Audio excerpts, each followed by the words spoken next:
sampai wudhu ya. Baik, jadi yang belum wudhu ya nanti wudhu sebelum sholat.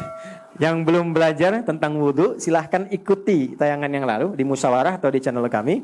Nanti silahkan ada ketersambungan dengan pembahasan yang kita lakukan saat ini. Saya anggap pembahasan wudhu sudah selesai. Kita masuk langsung ke cara memulai sholat.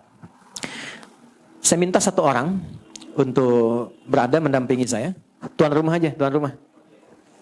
Nah, Mas Baim aja, tuan rumahnya. Oh, lagi ke bawah. Antum boleh, silakan. Jazakallahu khair. Boleh depan. Bismillah. Baik, teman-teman, kita fokus sebentar ya. Yang kita bahas itu 3 bagian. Jadi ini dasar dari Quran. Kalau ingin kita berhasil mempelajari apapun dan mendapatkan hasil yang baik dari itu, maka ada 3 aspek. Terkait dengan sholat kita akan pelajari 1, bacaannya. Kenapa yang dibaca itu ya. 2, gerakannya. Bagaimana gerakannya dibimbing Nabi dan kenapa demikian. Yang 3, hikmahnya. Apa pesan mendalam di balik bacaan dan gerakan itu. Baik, ini saya gambarkan sudah wudhu ya. Pelan-pelan. Saya sebelum masuk ke sholat, di pertemuan lalu saya pernah ingatkan kita sudah pernah menyusun saf ya. Sampai terakhir ya. Jadi saf sudah disusun, imam 1, makmum sudah siap, kita mulai dengan sholat. Saya anggap ini sudah mulai menghadap kiblat. Silahkan kita memulai dengan bertakbir. Silahkan.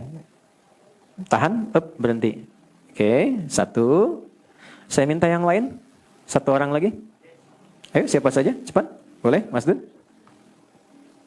Boleh di sampingnya di sini.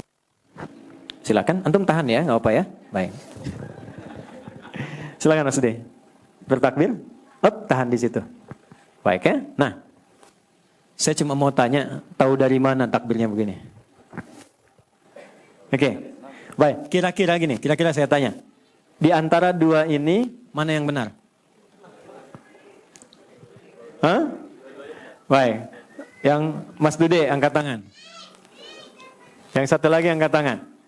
Baik, dua-duanya benar, cuman tempatnya kurang tepat. Ya sopannya kan begitu ya. Dua-duanya benar, cuman tempatnya kurang tepat. Oke, kita ambil argumentasi ilmiahnya dulu. Silakan duduk dulu Mas. Silakan. Nanti saya minta lagi ya, sedikit. Saya ambil argumentasi ilmiahnya dulu. Di Islam itu tidak ada satupun aktivitas kecuali ada dasar pengetahuannya. Apalagi ibadah. Dasar itu yang kita kenal dengan dalil namanya. Ya, untuk alasan argumentatifnya. Oke, sekarang sholat dimulai dengan takbir. Tahu dari mana dibuka dengan takbir? Seperti apa takbirnya? Itu kita bisa lacak. 1, dalam hadis riwayat Al-Bukhari. Al-Bukhari. Nomor hadis 753. Dikuatkan di hadis Muslim. Nomor hadis 390. Yang mendapat pengajaran dari Nabi, ini ada 2 orang. Ini sahabatnya Abu Hurairah namanya.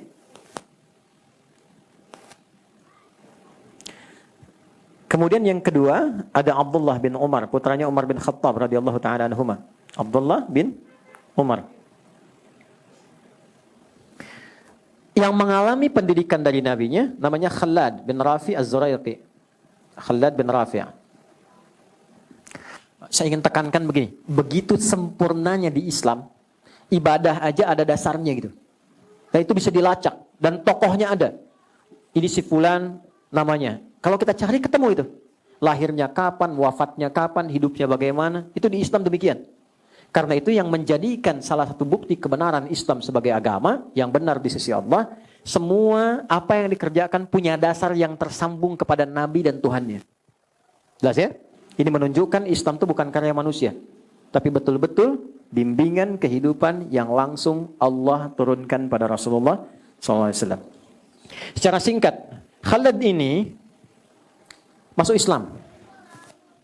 Kemudian ingin menunaikan sholat, tapi baru masuk Islam, belum belajar sholat dengan baik. Dan begitu Nabi memuliakannya, ingat ya, seorang bahkan yang masuk Islam itu nilainya tinggi di hadapan Rasulullah. Ya, itu berapa tingginya Islam memberikan apresiasi pada setiap kebaikan yang didapatkan. Termasuk pelaku maksiat, jangan salah. Orang berbuat maksiat itu itu Allah berikan kesempatan yang ditunggu sampai tobat di akhir hayatnya. Makanya saya itu tidak senang mencaci orang salah. Saya paling tidak suka, ya. Misalnya mencela orang salah itu saya kurang suka. Yang salah itu diperbaiki, bukan dicela. Minimal kita doakan supaya dia kembali. Itu adabnya dalam Islam. Kenapa? Karena ketika orang maksiat ini dia bertobat, itu naik statusnya menjadi hamba yang dicintai Allah. Gitu. Dan tidak mudah loh melepaskan diri dari maksiat. Ada orang mabuk, jadi kebiasaan, pengen menghilangkan mabuknya, itu nggak mudah. Ketika dia lepas dari sifat mabuknya, itu dihargai tinggi oleh Allah. Perjuangannya itu diapresiasi. Sampai turun ayat, Quran surah kedua, ayat 222. Innallaha yuhibbut tawwabin. Allah sangat mencintai orang taubat. Karena untuk taubat itu butuh perjuangan. Bebas dari riba itu nggak mudah, butuh perjuangan. Ya, orang yang mabuk ingin bebas dari mabuknya butuh perjuangan. Perempuan yang ingin berjilbab butuh perjuangan. Jadi ketika mengenakan itu belum terbiasa dengan jilbabnya, itu di hadapan Allah dicintai hamba itu. Baik, karena itu saya sering katakan, Allah lebih mencintai pelaku maksiat yang gemar bertobat dibandingkan orang soleh yang tidak pernah merasa salah. Bikin status tuh. Live ya, dari Quran itu. Ya, jadi terus berbuat baik. Nah ini, sedangkan orang yang ingin berislam, artinya kan dia meninggalkan semua kebiasaannya untuk mendapatkan yang baru. Makanya hal yang pertama Allah berikan pada orang itu adalah menggugurkan semua kesalahan yang pernah dilakukan sebelumnya dan mengganti jalan kebaikan dengan mencintainya. Makanya kalau sudah dapat itu jangan sekali-kali ditinggalkan karena nggak mudah untuk mendapatkannya lagi. Jelas ya? Oke, baik. Saya mau tunjukkan Khalid ini masuk Islam, lalu ingin berubah menjadi lebih baik. Nah ini spiritnya nih. Jadi Muslim itu, ya, untuk menjadi seorang Muslim harus ada komitmen juga menjadi pribadi lebih baik. Itu antarannya. Jadi jangan pernah kita mengatakan Muslim kalau tidak menginginkan diri kita berubah jadi baik. Karena di antara makna Islam itu adalah baik. Jelas ya? Jadi tampakkan kebaikan, tambahkan kebaikan, dan tunjukkan Islam mengajarkan perubahan pada nilai kebaikan. Nah ini ingin berubah. Lalu dia mencoba masuk ke Masjid Nabi, Masjid Nabawi, dan sholat di samping Nabi. Jadi begitu masuk, Nabi sudah ada sisi lain. Ketika selesai menunaikan sholat, datang kepada Nabi. Baik, ketika datang dia mengucapkan salam. Assalamualaikum ya Rasulullah. Masya Allah, Nabi nggak bedakan. Mau ini mu'allaf, mau pelaku maksiat, mau yang lain, datang mengucapkan salam, dijawab oleh Nabi. Waalaikumsalam warahmatullah. Dan selalu jawabannya lebih lengkap daripada penanya. Baik ya? Itu yang dimaksud Quran surah 4 ayat 86. Jadi kalau ada orang berbuat baik, sekalipun dengan salam saja, muliakan ia lebih baik dari apa yang ia berikan. Jelas? Dia datang bawa air putih, kita datang bawa roti. Jelas ya? Dia datang dengan senyuman, kita datang dengan pelukan. Yang mahram ya, bukan istri orang. Baik ya? Oke, dia datang dengan salam, kita jawab dengan yang lebih baik. Baik, apa yang Nabi sampaikan? Waalaikumsalam warahmatullah. Perhatikan baik-baik. Salli, irji' salli fa innaka lam tusalli. Coba kamu sholat lagi. Karena tadi belum benar sholatnya. Sholat lagi. Singkatnya mengulang sholatnya sampai 3 kali, komentar Nabi masih sama. Maka dia berkata, nah ini penting sekali. Tolong garis bawah ya. Ya Rasulullah, ma uhsinul ghairah, alimni. Saya ulang. Ya Rasulullah, ma uhsinul ghairah, alimni. Paham? Tidak. Ya Rasulullah, saya tidak bisa menunaikan yang lebih baik lagi daripada ini. Mohon ajarkan saya. Nah, kalimat mohon ajarkan saya ini, kata para ulama hadis, memberikan kesan yang dalam. Kalau memang ada kelemahan, jangan tutupi kelemahan itu dengan pura-pura kuat. Cari solusi. Kalau tidak tahu bertanya, kalau tidak paham konsultasi, supaya kesulitan itu tidak dipendam sendiri. Orang yang terus memendam kesulitan tanpa solusi, maka mengakumulasi kesulitan itu bahkan menyakiti dirinya. Ini saya beri contoh. Ini apa? Beratnya kira-kira berapa? Saya ulang ya. Ini spidol beratnya kira-kira berapa? 100 gram. Oke. Singkatnya ringan nggak? Belum tentu. Lihat ini. Pegang terus begini. 10 menit mulai berat. 30 menit makin berat. Pegang seharian. Tangan bengkak kan? Masalah kecil itu. Kalau terus dipendam, dipegang, nggak pernah diselesaikan, ujung-ujungnya hanya menyakiti fisik saja. Semakin berat, walaupun dia kecil. Tapi kalau Anda tempatkan spidol di tempatnya, dan kalau tak paham bertanya pada orang yang paham, itu akan mengurai setiap yang kecil menjadi sesuatu yang tidak bernilai. Paham? Baik. Maka beliau tanyakan, dijawablah oleh Nabi, idza qumta ila shalah, kalau engkau ingin salatnya benar, terkoneksi baik dengan Allah, satu asbighul wudu, sempurnakan dulu wudu. Kita sudah belajar kemarin. Dan ingat puncaknya, orang wudu itu minimal kalau belajar benar dari wudunya, maka merubah keadaan dirinya menjadi lebih baik. Karena wudu itu seakar dengan kata bau. Bau itu artinya cahaya. Seakar juga dengan makna husnu wan nadhafah. Artinya baik dan bersih. Jadi kalau rajin berwudu, itu tipikal karakteristik orang yang senang tampil bersih. Kalau paham makna wudu, wudu merubah dia menjadi lebih baik. Ada aura tampak yang lebih bagus. Makanya Nabi sering katakan jaga wudu, jaga wudu, jaga wudu. Ya, maaf kalau orang berwudu itu mau berdusta nggak? Ya, minimal dia tahan tuh. Kenapa? Dia malu dengan wudunya. Itu yang dimaksud oleh Nabi jaga wudu. Artinya apa? Dalam wudu pun ada dampak pada perilaku kita lebih baik. Jangan sampai menghadap Allah dalam kondisi yang tidak baik. Ya kan? Mohon izin ya, maaf dengan kalimat ini. Masa sih mau menghadap Allah dengan lisan yang baru mencaci orang lain? Apa nggak malu? Allah aja maaf pemaaf. Ini ada orang baru mencela orang, ya, kemudian sholat. Maka dibersihkan itu dalam wudu. Makanya di hadis Muslim, dengan air yang masuk ke mulutnya, air membersihkan kotoran fisiknya, airnya jatuh membersihkan kotoran kias di lisannya. Sambil taubat dia. Makanya di ujung setelah wudu, apa doanya? Allahumma ja'alni minat tawabin. Ya Allah, aku taubat dari perbuatan salah yang melekat pada bagian tubuhku. Makanya yang dibasuh, coba teman-teman lihat. Yang dibasuh, yang diusap dalam wudu, bukankah semua anggota tubuh kita yang secara fisik berinteraksi? Ya, wajah, mata melihat, mulut bicara, telinga mendengar, pikiran diusap kan? Yang kadang berpikir yang salah, ya kan? Sampai tangan, kenapa tangannya dari sini ke siku, bukan dari siku ke sini? Ya, kan ini yang sering digunakan interaksi. Kalau bikin status kan pakai ini, bukan pakai ini, ya kan? Tapi sering salah kan nulisnya? Ya, istiwa suami salah paham kan? Karena tulisan dan karena pikiran kan? Dan itu yang dibersihkan lewat wudu. Nah setelah bersih itu baru menghadap Allah, barulah kemudian kita bertakbir. Yuk kita mulai bahasannya. Kita masuk pada intinya. Tsumastaqbilul qiblah, menghadaplah ke arah kiblat. Baik.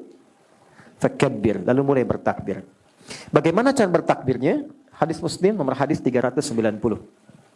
Ali bin Umar radhiyallahu taala anhuma yang menyampaikan informasi ini namanya sahabat junior Ibnu Umar. Ya, nanti teman-teman yang ikut umrah saya tunjukkan tempatnya. Kalau di Mekah di sebelah mana, di Madinah di mana.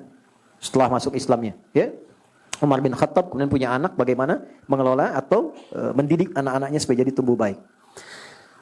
Nabi mengangkat kedua tangannya, riwayat pertama, rafa'a yadaihi hadwa mankibaihi, sejajar dengan bahunya. Oke, silakan. Mas, masuk lagi. Ini tadi contoh pertama. Hadwa mankibaihi, sejajar dengan bahunya. Yang tadi, jangan dirubah. Ini ya. Nah teman-teman, ini tadi saya katakan sudah benar. Cuman posisinya kurang tepat. Hadwa itu dalam bahasa Arab artinya adalah sesuatu yang berhadapan atau di depan, sejajar. Bahu kan ini ya. Ini bahu nih.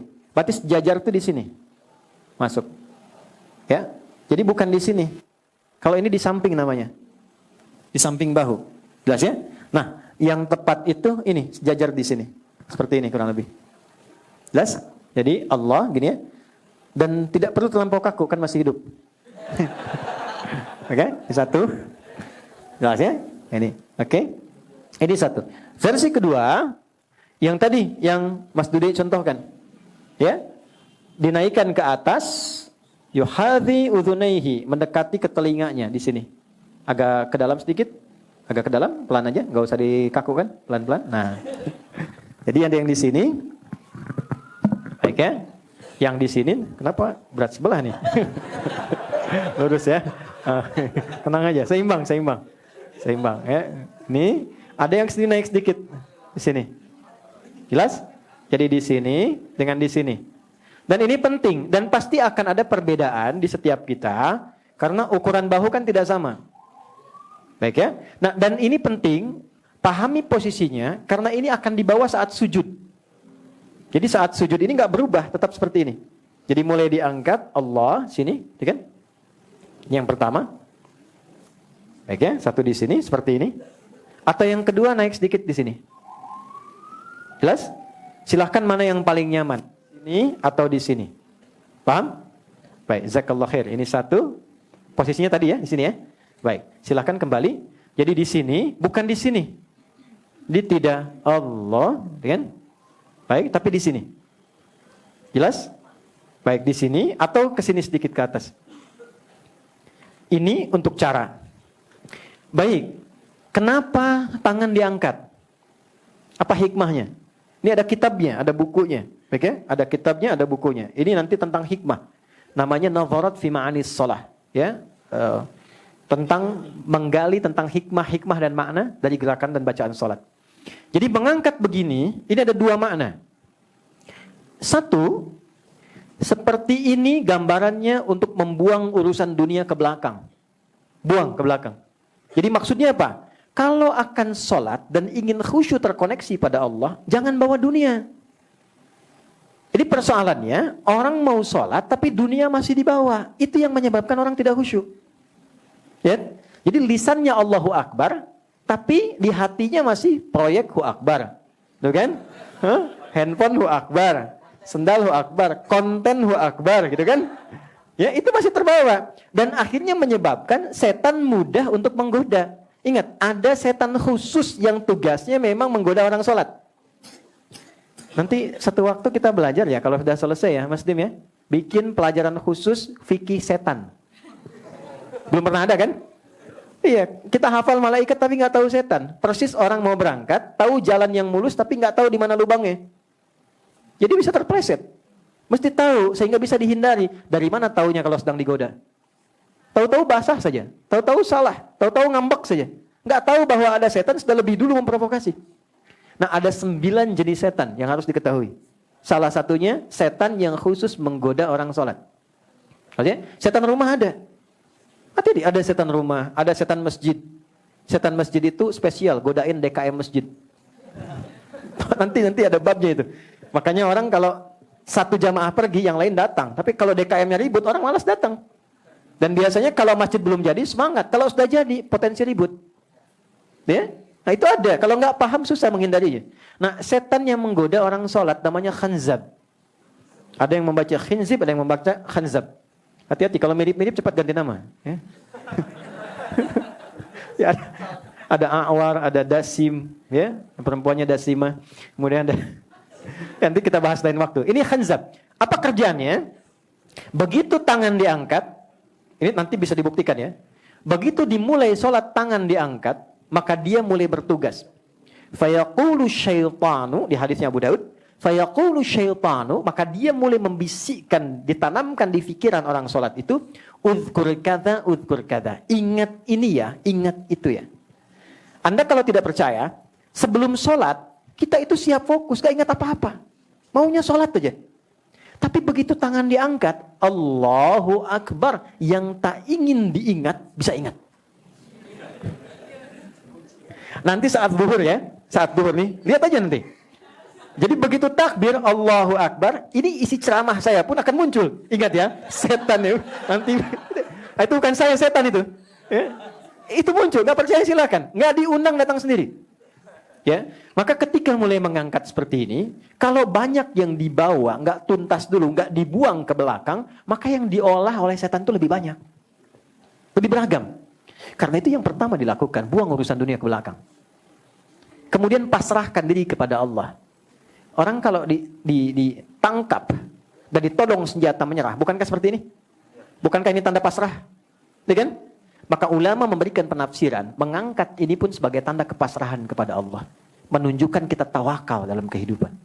Itulah sebabnya kenapa lafadznya Allahu Akbar, bukan yang lain. Nama Allah kan banyak. Tapi belum pernah ada orang sholat Allahur Rahman, Allahur Rahim, Allahul Quddus. Kenapa cuma satu Allahu Akbar? Makna pertamanya, kita dengan mengangkat tangan seperti ini ingin membuang semua urusan dunia dan terkoneksi untuk mengagungkan Allah saja, tidak ada yang lain.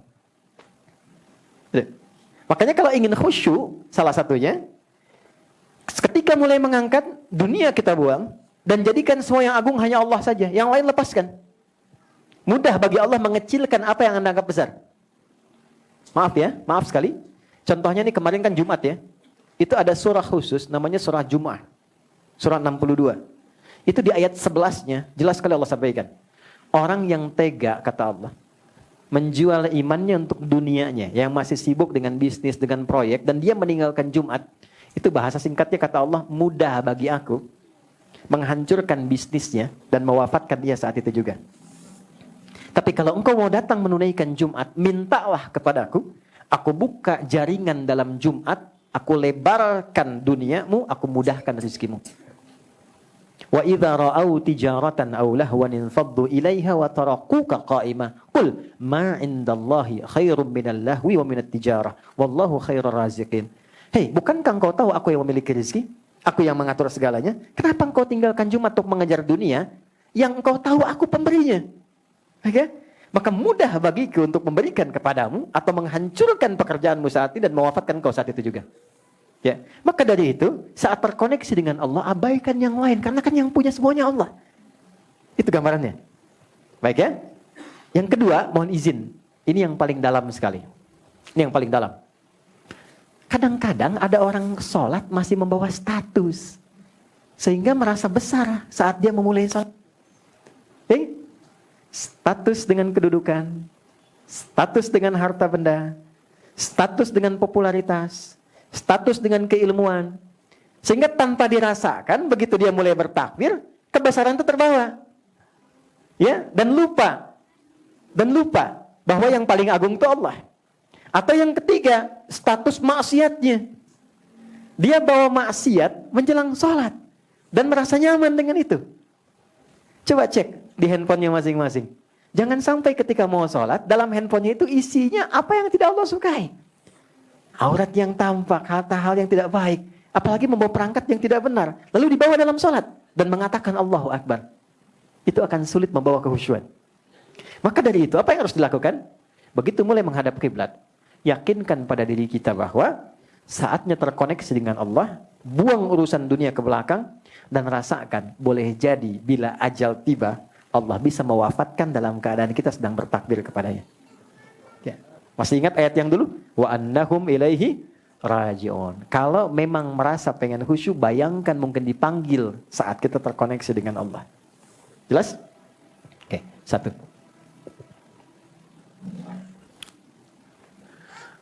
Teman-teman sekalian, Anda punya teman. Temannya seringkali menjelek-jelekan Anda.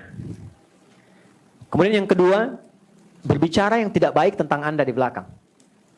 Kemudian menzalimi dalam segala bentuk yang memang salah. Tiba kemudian, dia meminta bantuan Anda sedang butuh, pinjam uang 10 juta misalnya. Diberi nggak? Hah? Kadang-kadang salam aja belum tentu dibalas kan? Ya, padahal hukumnya kan dijawab ya. Ya, bertemu aja belum tentu mau kan? Kenapa? Karena banyak kesalahan yang dia perbuat. Tapi kalau dia datang untuk meminta maaf, diterima nggak? Oke, lihat sini. Bismillah. Ini ada gelas. Cawannya terbuka. Sepanjang terbuka, Anda bisa masukkan apapun. Ada kopi, susu, air, dan sebagainya. Tapi kalau kita tutup begini, dan penutupnya begitu pekat, tuh, bukan tisu, yang masih bisa ditembus. Kita mau masukkan apapun sulit. Bukankah saat sholat tadi, kita ingin terkoneksi dengan Allah, supaya minta apapun? Ya kan? Kita minta disehatkan, minta diberikan kesuksesan, rezeki yang melimpah, masalah dihilangkan, kan? Kenapa ada sebagian orang yang sholat ketika meminta nggak terkabul? Padahal orang dulu baru nyebut sudah diberikan. Orang dulu minta dikasih. Bahkan selesai sholat dapat. Kenapa? Dalam kondisi kita meminta, kita nggak mendapatkan apa yang dimohonkan itu. Boleh jadi, apa yang disampaikan Nabi itu hadir dalam kehidupan sementara orang. Saya nggak menyebut kita. Saya menjauhkan kata itu dari kita semua. Ada orang yang datang kepada Allah itu dengan maksiat yang dibawa, tapi belum ditobati. Jelas? Maka apa kata Nabi? Thumma dzakara rajulan. Nabi mengisahkan seorang lelaki. Yutilus safara asy'atha aghbara. Dia menempuh perjalanan panjang sampai berdebu, capek, jauh jalannya. Yamuddu yadaihi ilas sama, dia ingin berdoa. Kalau ini digambarkannya datang ke Mekah lah, mau doa, kan? Begitu sampai tiba ke tujuannya, apa yang terjadi? Kata Nabi, komen pertamanya. Ingat, kalau Nabi sudah komen, maka kita apa yang harus dilakukan? Tinggal like, subscribe. Like, share, and subscribe. Apa komen Nabi? Anna yustajabu lidzanik, mat'amu haram, mashrabu haram, malbasu haram, wa ghudhiya bi haram. Bagaimana doanya bisa tembus sementara makanannya haram, minumannya haram, pakaiannya haram, perangkat hidupnya haram. Ternyata bukan Allah nggak mau kabulkan. Begitu mau dikasih, mental. Karena ada sekat. Itulah sebabnya, kenapa sebelum kita minta banyak dalam sholat, minta sehat, minta rizki, minta rahmat, minta segala hal, kenapa dimulai saat takbir dengan memohon doa taubat terlebih dahulu? Di pembuka awal. Pembuka awal yang mengawali sesuatu dari mulai asalnya, itu dalam bahasa Arab disebut dengan iftitah. Kalau pendek, kalau agak panjang disebut dengan istiftah. Itulah sebabnya kenapa kita saat takbir langsung membaca doa iftitah atau istiftah untuk membuka semua sekat-sekat yang kurang baik, yang selama ini Allah nilai kurang bagus, sehingga setelah terbuka kita bisa minta apapun yang dimohonkan kepada Allah. Ada 9 jenis doanya, dari mulai yang pendek sampai yang panjang. Kalau pendek namanya iftitah, kalau panjang namanya istiftah. Atau kadang untuk mewakili keduanya, baik itu pendek ataupun panjang. Oke, teman-teman biasa baca doa apa? Gak apa-apa. Iftitah.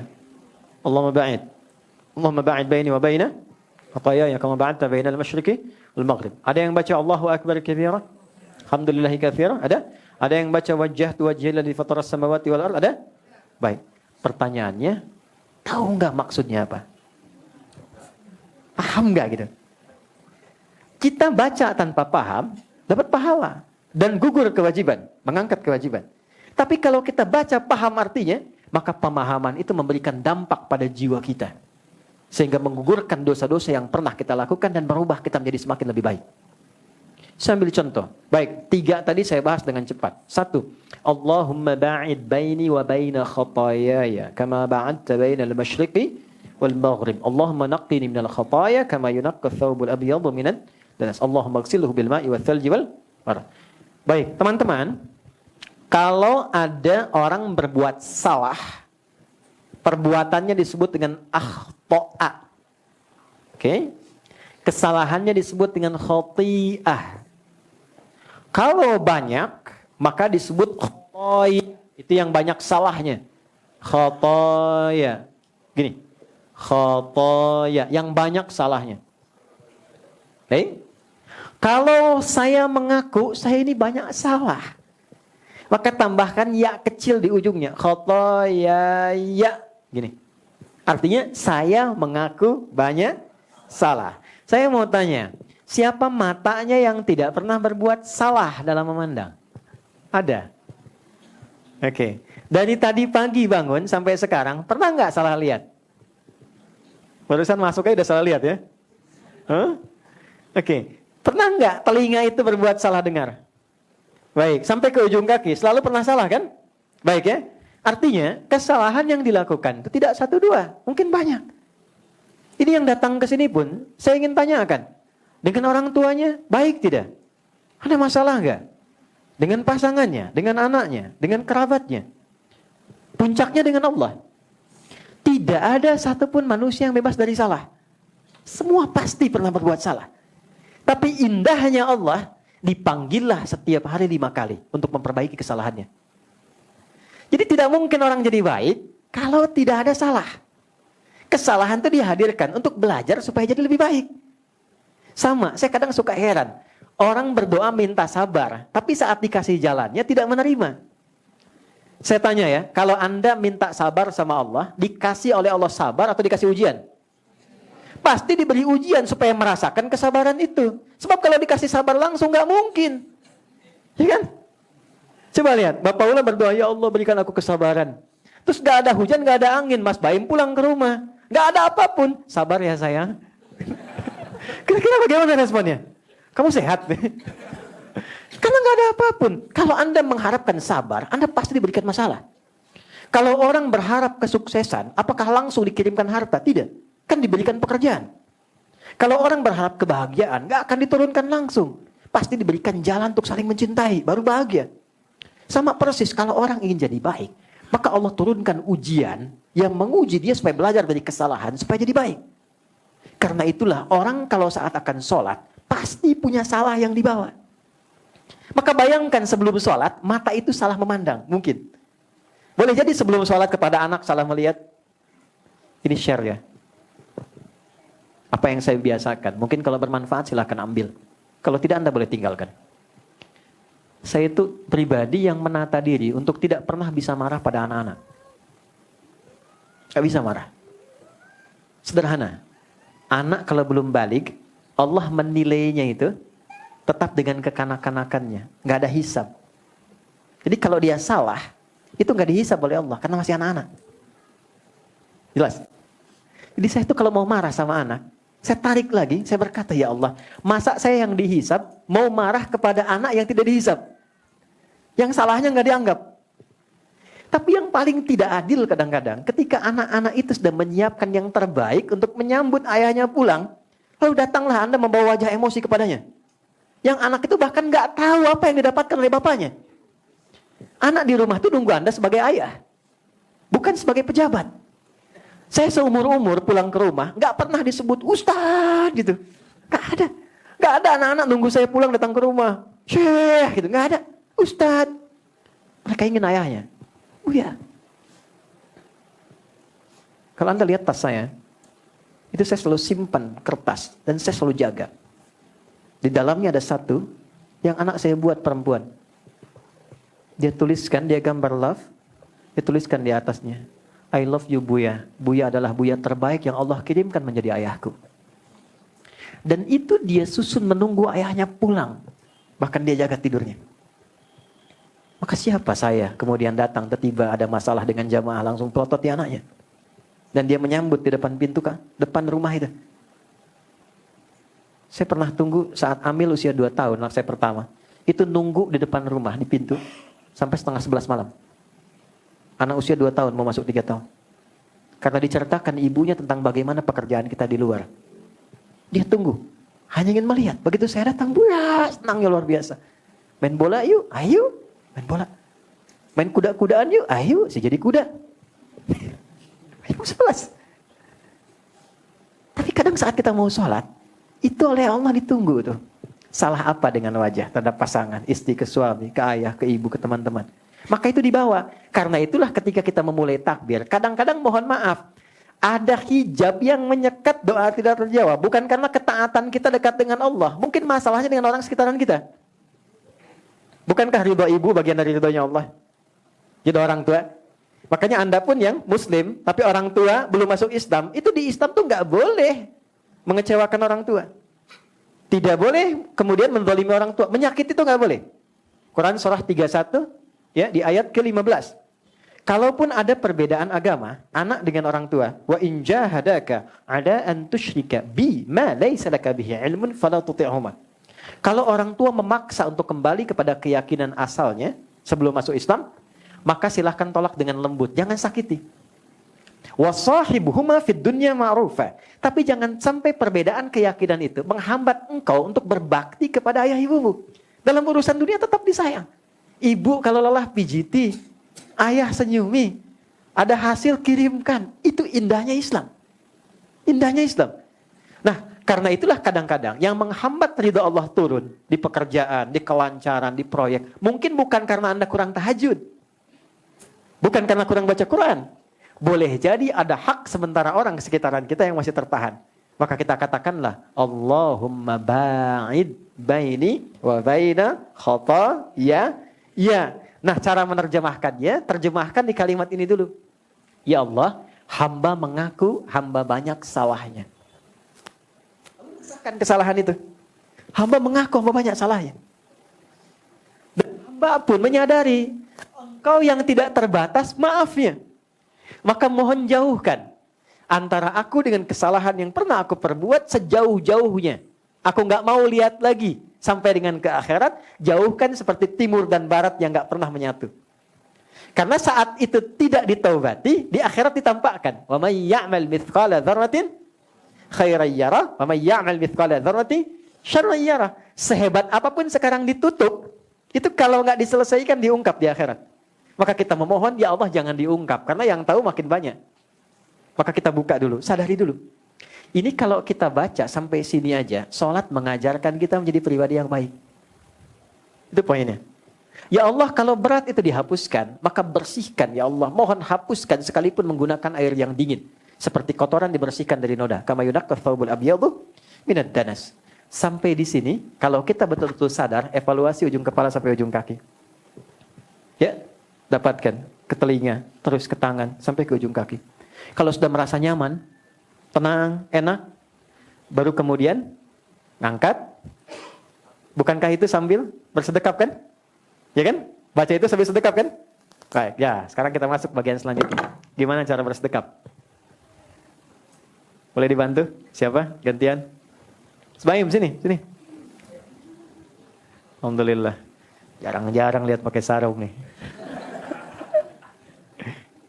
Kayaknya mau bikin studio syariah ya.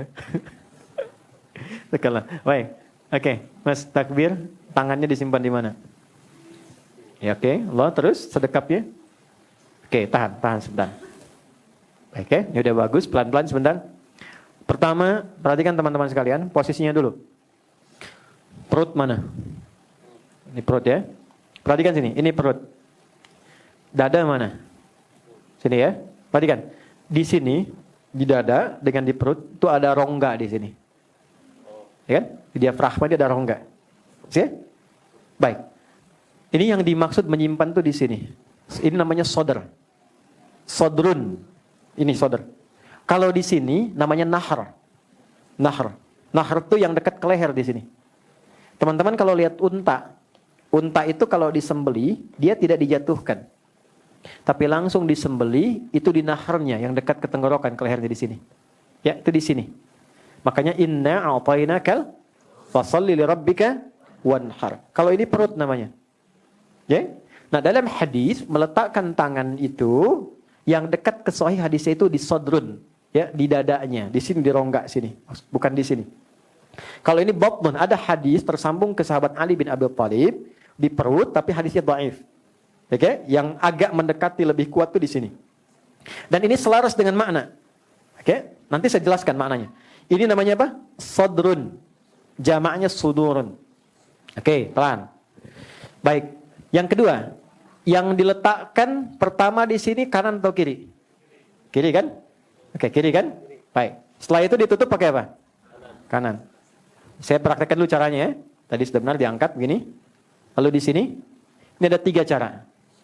1, yang telapak kanan menutup punggung yang kiri begini, pas. Ya, begini. Oke. Kedua, yang telapak yang kanan menggenggam pergelangan di sini. Kalau mau lebih detail, ini 2 jemari ke sini, begini. Ini digenggam. Tapi langsung ya, gak usah diotak-atik. Allah. Nah, langsung ya, begini. Oke. Yang ketiga, lewat sedikit sa'id ke sini. Di sini. Tapi tidak sampai ke sini. Awas, subuh di puncak sampai sini ya. Ya, jadi nggak sampai sini. Bahkan ini yang tidak diinginkan oleh Nabi. Ya, jangan sholat seperti orang sombong dalam bersedekap, kata Nabi. Ini kiasan. Karena orang Arab tuh banyak pengusaha, pedagang, kalau sedang ngamatin proyek kan begini. Ya, makanya cukup sampai di sini. Letaknya di sini. Tidak di sini, lemah hadisnya, dan tidak di sini. Ini nggak ada hadisnya. Ada riwayat menunjukkan yang di sini terkait dengan masa perang. Ya, karena pedangnya lokasinya di situ. Makanya nanti dalam profesi yang di militer, dalam konteks sedang diutus misalnya perjuangan, itu boleh meletakkan tangannya dekat dengan senjatanya. Boleh begini. Jelas ya? Baik, silakan duduk sini dulu. Nggak usah jauh. Baik, kan kalau dekat dengan papan tulis bisa ngapus, bisa nulis kan? Lihat sini. Oke, sekarang masuk ke mananya. Kenapa letaknya di sini? Oke, kenapa kiri duluan? Kenapa ditutup kanan duluan? Ini ada asalnya. Jadi semula sholat itu tidak bersedekap. Asalnya begini. Dan jangan semua yang sholat begini diartikan tidak. Gak semua Syiah begini. Ya, tidak semua yang sholat begini Syiah. Di Sunni ada. Di Sunni ada dan riwayat asal. Terutama dari Imam Malik. Makanya yang mazhab Maliki itu sekarang, dulu di Madinah, itu Maliki. Kemudian sekarang dikembangkan di Afrika Utara. Khususnya di Libya, Tunisia, Maroko. Khususnya itu Maliki. Nyebrang sedikit ke Italia, Spanyol itu Maliki. Jadi kalau mereka sholat, Anda ke Mekah, ada yang sholat begini. Allahu Akbar. Itu mengamalkan riwayat pertama. Dan jangan ditanya. Hello, how are you? Dia sedang sholat. Tiba-tiba takbir dong. Ya. Saya pernah masalahnya dulu saat pertama ke Tripoli, teman saya, dia Maliki ya. Saya nggak tahu karena masuk masjid kan, samping. Saya baru masuk juga. Kita masih berdiri kan, duduk begini, samping. Apa kabar? Kemana aja kamu? Allahu Akbar. Orang lokal. Kita halik selaminak anta. Allahu Akbar. Baik. Ini kenapa kemudian tiba ada riwayat untuk sedekah? Mulanya turun Quran surah 11 ayat 114. Asal mulanya ayat ini turun karena ada orang yang berbuat salah. Berkonsultasi ke Nabi ingin taubat. Tapi perhatikan cara konsultasinya. Ya Rasulullah, saya salah. Saya baru berbuat salah. Tolong hukum saya sekarang. Coba Anda bayangkan. Jadi sahabat itu begini cara berpikirnya. Mereka menyadari bahwa betapapun kegiatan di dunia ini menggembirakan, hasilnya itu luar biasa, dapat kemewahan, tapi mereka menyadari semua akan ditinggalkan. Yang abadi cuma akhirat. Dan ini bisa kita jadikan pegangan. Dan tampak, apalagi di sini dekat kuburan kan. Ya kan? Ya, Mas Bayu mungkin kan sering main di situ kan. Lihat-lihat aja. Coba di kuburan itu ada nggak yang dibawa ke situ? Tadi barusan ada yang dikuburkan, saya nggak pernah lihat dikuburkan dengan mobilnya. Ya, atau handphone terbaiknya. Tetap dia membawa tubuhnya saja. Dan bagi seorang muslim cuma 2 kain untuk laki-laki, kafan. Dan 3 untuk perempuan tambahan kerudung. Dan tolong saya ingatkan dari sekarang ya, kafan itu nggak ada kantongnya. Untuk memberikan kesan bahwa yang dibawa bukan dunia. Nah sahabat itu berpikirnya, saya khawatir lebih baik dihukum sekarang daripada di akhirat dihukum.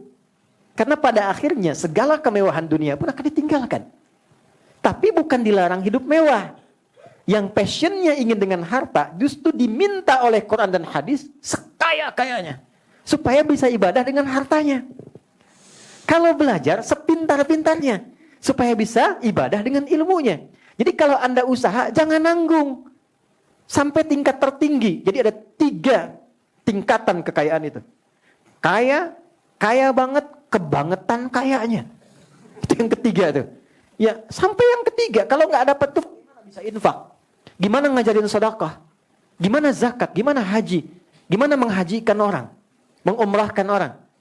Jadi sahabat tuh nggak tanggung. Dulu passion itu diambil oleh Abdurrahman bin Auf. Ya. Kemudian ada Uthman bin Affan. Teman-teman, kemarin waktu riset kami, saya itu riset. Jadi saya tuh terima honoris causa kemarin. Ya bukan untuk gelar-gelar, saya tidak terlalu peduli dengan itu. Yang nawarkan itu sudah beragam. Dalam dan luar negeri. Tapi kenapa saya terima UMJ kemarin itu? Karena begitu profesional memberikan itu, sampai 2 tahun prosesnya. Diriset semuanya, layak tidak. Setelah itu, diminta membuat karya ilmiah. Lalu itu diuji di kalangan profesor. Betul nggak layak nggak karya ilmiah itu dapat itu? diteruskan ke dikti. Itu prosesnya 2 tahun. Tuh. Setelah itu baru kemudian dianugerahi. Makanya di UMJ cuma 2 yang dapat honoris causa sampai dari berdiri sampai sekarang. Yang pertama Bung Karno, Presiden Indonesia pertama.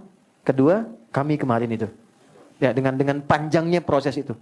Nah, yang mau saya katakan adalah kembali kepada apa yang tadi kita ulas itu. Dalam pendalaman kami dari pendidikan Nabi kepada sahabat, itu Nabi mendidik seorang sampai kaya yang asetnya nggak nanggung. Zubair bin Awam itu sampai wafat, beliau punya aset yang kalau dikonversi ke kita, dulu itu nilainya $1 miliar, dulu. Lalu saya coba hitung, kalau dikonversi ke sekarang yang $1 miliar, itu keluar angkanya 72.000 triliun. Jadi Elon Musk yang kemarin baru dinobatkan lagi jadi orang terkaya di dunia, itu baru 1/24-nya. Ya, 1/24-nya. Itu Zubair bin Awam tuh sampai segitu. Tapi kekayaannya dipakai apa? Kita belum pernah dengar Zubair bin Awam pamer.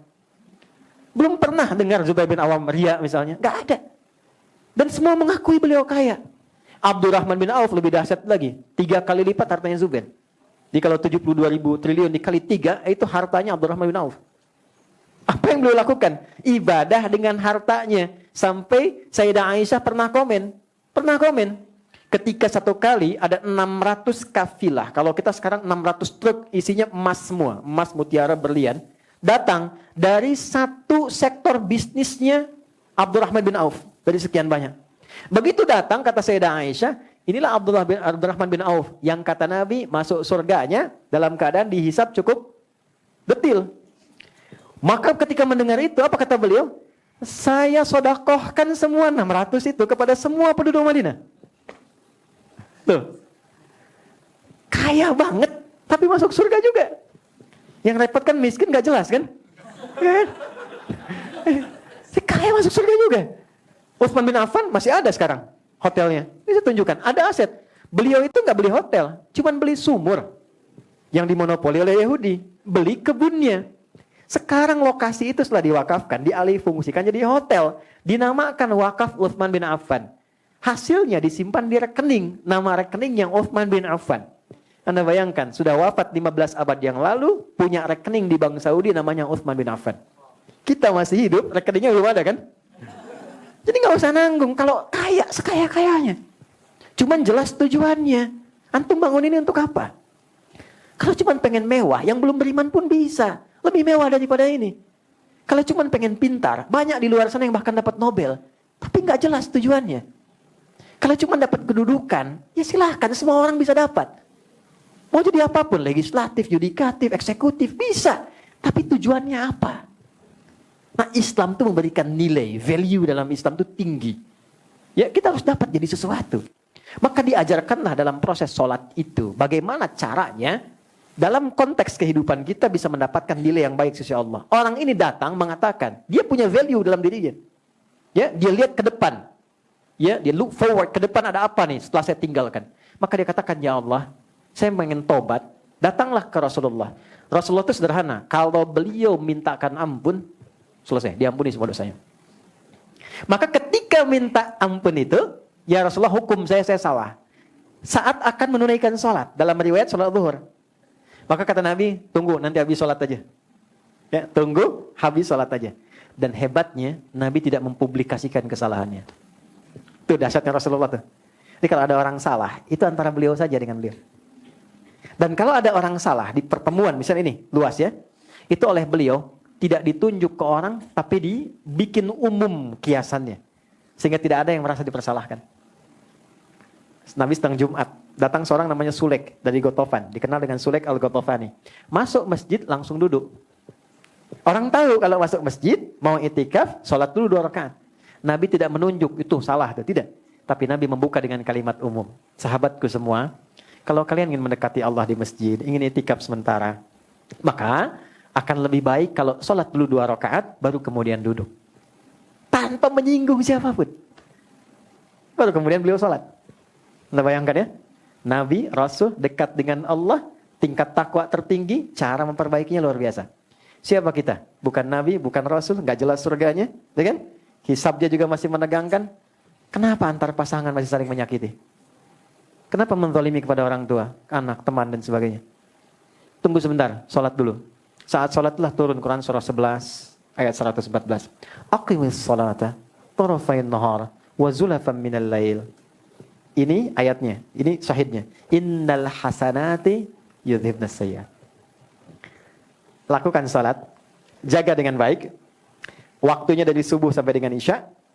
Bila benar sholat dilakukan, dia bisa menggugurkan kesalahan-kesalahan yang pernah dilakukan. Kesalahan kecil maksudnya. Tapi yang paling indah tuh ini, lihat ujungnya. Tidak ada hambaku satupun yang tidak pernah berbuat salah. Soalnya Nabi yang terjaga ya. Innal hasanati yudhibnas sayyi'at. Tapi sebaik-baiknya hamba yang ketika dia berbuat salah, dia mau memperbaiki kesalahan itu dengan merubah perilakunya menjadi lebih yang baik. Menjadi pribadi yang lebih baik.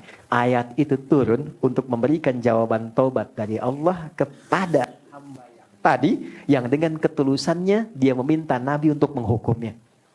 Saya bayangkan. Turun ayat tadi, maka saat turun ayat itu selesai salat, orang itu bilang lagi, ya Rasulullah hukum saya, salat sudah selesai. Apa kata Nabi? Allah sudah mengampunimu. Ya, kama qala Rasulullah SAW, Allah sudah mengampunimu, maka tidak ada alasan lagi untuk menghukummu. Nah, dari situlah kemudian untuk menggambarkan hikmah ayat itu, mulailah sedekap tangan kanan telapak diletakkan menutup punggung yang kiri begini. Kenapa kiri ditutup duluan dengan yang kanan?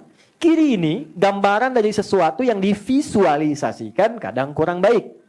Aliran yang gak bagus, aliran apa? Kiri. Pemikiran yang gak bagus, pemikiran apa? Kiri. Ya. Sedangkan kanan digambarkan sesuatu yang baik. Gambarannya apa? Kalau Anda pernah berbuat salah, cepat tutupi kesalahan itu dengan kebaikan.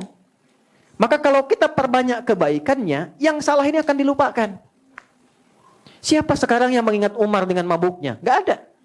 Yang mengingat Umar dengan premanismenya? Gak ada. Umar itu sebelum masuk Islam, pekerjaannya satu, nantangin orang. Kalau berani dengan saya, ketemu di tempat A, bukit B, tapi sebelum datang, pamit dulu pada ibu yang telah melahirkan karena dia akan pulang tanpa nama. Umar. Mabuknya minimal 5 kali sehari. Dan itu mabuk yang paling amatir. Betul, di jahiliyah itu yang paling amatir 5 kali sehari. Itu jahiliyah. Tapi setelah masuk Islam, ayat-ayat tentang larangan mabuk, kalau sekarang mirasan 3, itu turun karena permintaan Umar. Ya Rasulullah, tidakkah Allah sudah menurunkan ayat larangan untuk khamar, melarang mabuk? Ya, turun 1, 2, sampai 4 tahap turun seketika. Itu karena Umar minta. Gitu, hikmahnya gitu ya. Kemudian yang paling tinggi apa? Setelah masuk Islam, menjadi lebih baik. Ditutupi semua yang jelek ini dengan semua perbuatan baik. Dia tobat, beliau tobat, hilang jeleknya, yang baiknya muncul semua. Bukankah sekarang tidak ada satu, jika disebutkan nama Umar, terbayang semua kebaikannya. Belusukannya, ketegasannya, kejeniusannya, dan sebagainya. Sebutkan satu nama aja, Khalid bin Walid. Ketika disebutkan Khalid, yang terbayangkan panglima hebat. Memenangkan pertempuran terus. Sehingga Allah, pedangnya luar biasa. Apa lupa bahwa beliau itu dalam perang Uhud pernah menjadi musuh Nabi? Ya kan? Yang menyebabkan Hamzah paman Nabi itu wafat. Hah? Tapi itu ditutup semuanya, hilang. Apa yang terjadi? Hamzahnya masuk surga, Khalidnya bahkan diapresiasi tinggi oleh lisan Nabi SAW. Dua-duanya mendapatkan kemuliaan. Jadi maaf, begini ini maksudnya, gak pernah ada orang suci itu. Dan gak pernah ada orang yang gak pernah salah. Pasti pernah salah. Tapi selalu terbuka peluang menjadi lebih baik. Ya, caranya banyak. Termasuk kesini pun, itu bagian dari kebaikan. Makanya tempat seperti ini untuk belajar disebutnya majlis. Majlis itu apa? Majlis itu dari jalasa. Tempat yang mengangkat orang menjadi lebih tinggi. Jadi kalau Anda duduk di bawah, saya minta ke atas. Itu orang Arab mengatakan ijlis. Tempatnya majlis. Kenapa tempat menuntut ilmu disebut dengan majlis? Karena ia akan mengangkat orang yang hadir ke situ ke derajat yang lebih tinggi dalam pandangan Allah Subhanahu wa taala. Makanya nggak semua orang bisa hadir. Jadi berbahagialah ketika Anda sudah berada di tempat seperti ini. Itu bukan karena mungkin Basma yang undang atau saya mungkin yang mengisi, bukan. Kalau Allah nggak menghendaki, nggak mungkin ada di sini. Demi Allah saya katakan. Saya pun tidak tahu siapa yang datang. Dan mungkin yang tahu pun belum tentu bisa datang. Tapi kenapa harus Anda yang dipilih? Perhatikan hadis Nabi. Perhatikan hadis Nabi. May yuridillahu bihi khairah yufaqihu fiddin. Kalau Allah menginginkan seorang jadi orang baik, maka yang pertama Allah tunjukkan dibimbing dia untuk datang ke majelis ilmu. Jadi berbahagialah Anda yang terpilih bukan orang lain. Ini bukan kalimat saya. Tapi kalau Allah sudah datangkan Anda ke sini, duduk di sini, berbaur dengan teman-teman, belum juga menyentuh Anda untuk menjadi baik, maka dengan cara apa lagi Allah menjadikan Anda orang baik? Dan saya pun maksimal mungkin, makanya saya selalu katakan, saya nggak ingin diberi apapun datang ke sini. Supaya saya optimal. Tanyakan pada Mas Dimas, pernahkah saya minta sesuatu? Dari mulai berdiri musyawarah sampai sekarang, nggak pernah saya minta. Uang nggak pernah. Saya datang, bayangkan, saya datang sendiri, ngajar sendiri, nulis sendiri, ngapus sendiri. Pas studi aja baru kemarin-kemarin. Kan? Nggak, saya pengen sempurna ketika ditanya oleh Allah, ya Hadi, ya Hidayat, si Fulan bagaimana? Hadir di musyawarah. Ya Allah, Engkau Maha tahu.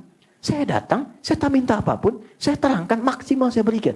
Karena itu mumpung Anda ada di sini, kalau saya belum maksimal memberikan Anda untuk dekat dengan Allah, sampaikan pada saya di sini. Dengan cara apa lagi saya mesti membimbing Anda? Maka ketika Anda sholat, bayangkan kasih Allah diletakkan di tangan kanan ini. Nggak ada yang sempurna. Tapi Allah berikan harapan menjadi orang baik. Tutup ini. Mau sampai kapan begitu?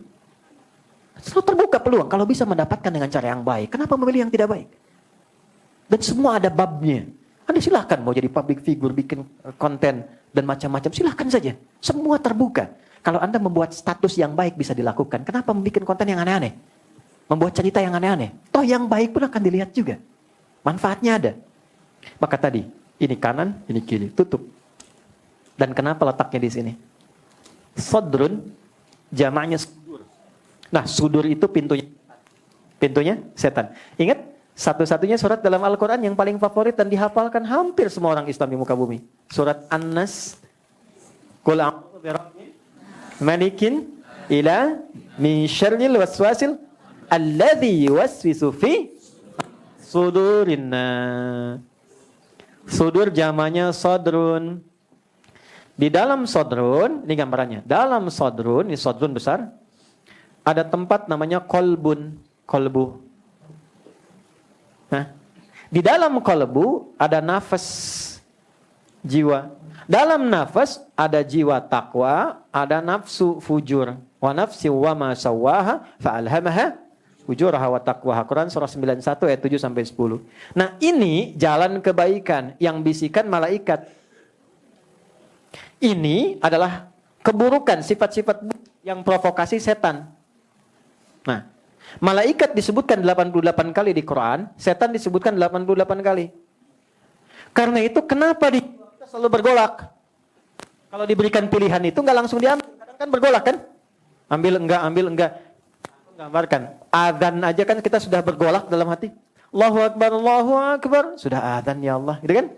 La ilaha illallah, baru adzan, belum qomat. Ya kan? Itu golakan kan? Nah, itu pertama bisikan dua kebaikan ataupun yang satu keburukan. Yang paling pokok adalah ini adalah tempatnya setan untuk memberikan was-was. Masuknya lewat sini. Ini pintu besarnya. Ini. Makanya sering orang katakan jagalah hati, maksudnya itu. Tempatnya di sini. Nah, sumber yang paling pokok yang menjadikan seseorang berbuat salah sebetulnya bukan faktor eksternal. Faktor utamanya adalah faktor internal, ketidakmampuannya mengelola jiwanya atau hatinya. Maaf ya, sekali lagi. Kalau ada teman lewat kita panggil, lalu dia tidak menoleh, bukan berarti kita simpulkan dia sombong. Ya kan? Boleh jadi mungkin sedang buru-buru, atau mungkin gak terlalu terdengar, tapi karena tak mampu mengelola perasaan hatinya, setan masuk. Sombong tuh. Kemarin minta tolong, sekarang dipanggil aja gak nengok. Tuh. Ya kan? Ini yang dimaksud sodrun. Makanya baik-baik menata hati itu dalam berkehidupan, memang tidak ada orang yang sempurna. Tapi minimal kita bisa menjaga keadaan diri kita, sehingga tidak menyimpulkan cepat keburukan pada orang lain. Suami pulang, istri cemberut. Oke? Kalau muncul gejolak hatinya, kita ambil dari fujur nafsu, yang keluar kata-kata. Kenapa cemberut? Emang kenapa? Hah? Nyambung. Tapi kalau kita bisa olah, qad aflaha man zakkaha, lawannya cemberut, senyum. Datang masuk lewat senyuman. Sayang, kok cemberut? Kayaknya kenal nih. Keluarkan hadiah iPhone 14 misalnya, kan? Tapi maaf, tapi itu tidak mudah. Ya, secara teoritis gampang, prakteknya tidak mudah. Itulah sebabnya kenapa ustadz pun kalau ngajar jarang bawa istrinya. Ini live gak? Oh, enggak ya, rekamnya. Oke, itu ya, kurang lebih teman-teman sekalian. Ini letaknya di sini. Jadi kalau sudah diletakkan di sini, tutup. Rasakan bahwa mungkin datang membawa kesalahan, segera tutup. Lalu istighfar, bacakan doa tadi, atau kita katakan Allahu Akbar kabira, walhamdulillah katsira, wa subhanallahi bukratan wa asli. Ya Allah, engkau agungkan. Engkau aku agungkan. Dan maaf. Boleh jadi ya Allah aku sholat ini membawa keagungan. Sombong terhadap orang lain, angkuh dengan kawan, merasa yang paling tinggi. Tobat kita. Walhamdulillahi katsira. Terima kasih ya Allah berikan banyak sekali kebaikan-kebaikan kepada aku. Rizki, kedamaian, ketentraman. Ada seorang kakek di Saudi kemarin, baru-baru kemarin. Pengap, dibawa ke rumah sakit. Ini kisah nyata. Langsung ditangani kasih oksigen. 24 jam sehat lagi. Alhamdulillah penanganannya bagus. Lalu muncul tagihan. Yang kalau dirupiahkan kurang lebih 2,4 juta. Tiba kemudian kakek ini menangis di hadapan dokternya. Nangis lama gitu kan. Kata dokternya begini, kek, nggak apa-apa. Kalau memang bayarnya terlalu mahal, disampaikan saja. Mungkin kami bisa koreksi. Apa jawab kakeknya? Demi Allah, kalaupun engkau tagih 2 kali lipat dari ini, saya masih bisa bayar. Yang saya sedihkan itu, saya ini hidup 74 tahun. Baru dikasih pengap oleh Allah selama beberapa jam, mesti keluar 2,4 juta. Maka berapa banyak biaya yang harus saya berikan dan saya keluarkan selama 74 tahun ini? Ya, 74 tahun berapa nilai anugerah yang Allah berikan kepadaku? Yang kalau harus dibayar, berapa banyak aku harus keluarkan? Maka beliau menangisi dirinya yang menghukumi takut belum bersyukur dari nikmat oksigen yang Allah berikan kepadanya. Itu maksudnya. Ya, kadang-kadang seringkali ada orang meminta lebih banyak dari luar yang apa belum dia dapatkan, tapi lupa mensyukuri apa yang telah Allah berikan. Dapat sepeda, minta apa? Motor. Padahal sepeda pun belum pernah dipakai ke masjid untuk sholat. Nah itu dihisab. Ya? Dan itu minta motor. Allah tahan dulu tuh. Sepekan, 2 pekan, jangan dulu beli motor. Maksudnya pakai dulu ibadah. Masih nekat, ya Allah motor, ya Allah. Kasih motor. Belum dipakai untuk ibadah. Belum nganterin anak, baru dipakai mejeng-mejeng. Sudah minta mobil. Hah? Nah itu dihisab. Coba buka pakaian di rumah tuh. Lihat, mana yang belum pernah dipakai ibadah. Jangan sampai ada satu dihisab, belum pernah dipakai ibadah. Ya, itu ringan tapi dalam. Ringan tapi dalam. Oke ya. Jadi ini. Kemudian setelah itu, terakhir saya tutup. Nah doa yang terakhir ini yang biasa dibaca sahabat Ali bin Abi Thalib. Kalau Allahumma ba'id sahabat Abu Hurairah, Allahu Akbar kabira, itu dibaca sahabat dan malaikat langsung turun untuk mencatat. Rebutan pengen dengar. Saking indahnya bacaan itu. Allahu Akbar kabira, alhamdulillahi katsira, wa subhanallahi bukratan wa asila. Itu nilainya tinggi sekali bacaan itu. Dan itu satu doa. Kadang kita gabungkan dengan yang kedua, wajjahtu wajhiya lilladzi fataras samawati wal arda hanifan muslima wa ma ana minal inna salati wa nusuki wa mahyaya lillahi rabbil alamin la syarika lahu bidzalika umirtu wa ana minal muslimin wa ana awwalul muslimin. Itu doa yang biasa dibacakan sahabat Ali bin Abi Thalib khususnya dalam salat malam, dalam kesempatan malam. Kenapa malam? Karena inti doanya ketika dibaca malam itu lebih meresap ke jiwa. Jadi kalau teman-teman baca salat Isya, tahajud, yang lain pun boleh dibaca. Tapi kalau baca yang ini, itu yang dibiasakan sahabat Ali bin Abi Thalib. Perhatikan baik-baik. Wajjahtu wajhiya lilladzi fataras samawati wal ard. Ya Allah, aku hadapkan secara total kepatuhan diriku kepada Engkau penguasa langit dan bumi. Inna salati wa nusuki. Kalau aku selama ini sholat, aku ibadah. Wa mahyaya, aku berkehidupan, beraktivitas dengan keluarga, dengan masyarakat. Wa mamati, atau Engkau wafatkan aku di detik ini saat sholat. Lillahi rabbil alamin. Aku pasrah, aku ikhlas, aku tunduk pada ketentuan. Jadi biasanya kalau teman-teman bangun malam, kita bangun, kan ke hati lebih dalam bacaannya, lebih terasa ke jiwa ya. Yang dimaksud surat Al-Muzammil ayat ke-6. Inna nasyi'atal laili hiya asyaddu wat'a wa aqwamu qila. Jadi kalau berdoa malam itu dengan siang agak beda. Malam lebih khusyuk. Siang karena masih kerja banyak pikiran. Malam lebih teduh. Makanya malam lebih enak untuk kontemplasi. Untuk merenung, evaluasi diri itu malam. Nanti saya tutup dengan dengan kontemplasi dalam keluarga. Kalau bisa dilakukan, demi Allah saya katakan, itu selalu tenang dalam kehidupan keluarga. Oke. La syarika lahu wa bidzalika umirtu wa ana minal muslimin. Ya Allah, aku berjanji. Sejak sholat ini, aku akan menjadi muslim yang lebih baik dan tunduk kepadamu sampai aku wafat. Jadi kalau baca doa iftitah ini yang wajah itu sampai akhir, kita itu sedang berkomitmen selepas sholat jadi lebih baik. Jadi kalau jadi suami yang baik, istri yang baik, anak yang baik. Nanti ukuran kebaikannya tinggal belajar. Jadi tetangga yang baik. Bukan tetangga masa gitu. Ya? Jadi semua ukurannya ada. Begitu itu diturunkan, dan kita sedang berjanji di hadapan Allah. Makanya malu kata para ulama, kok baca wajah tuh, begitu selesai sholat, kok bermaksiat? Kok bisa selesai sholat saling mencela? Ya kan? Saling menyalahkan. Saling merendahkan. Saya bingung kadang-kadang. Ya, di mana nilai keislamannya? Cobalah buka dengan kasih pandangan kasih sayang. Bi'ainir rahmah. Pada akhirnya kita salah juga. Masa orang yang akan salah harus memvonis kesalahan orang lain? Salah itu perbaiki, tunjukkan, ajarkan dengan lembut, doakan.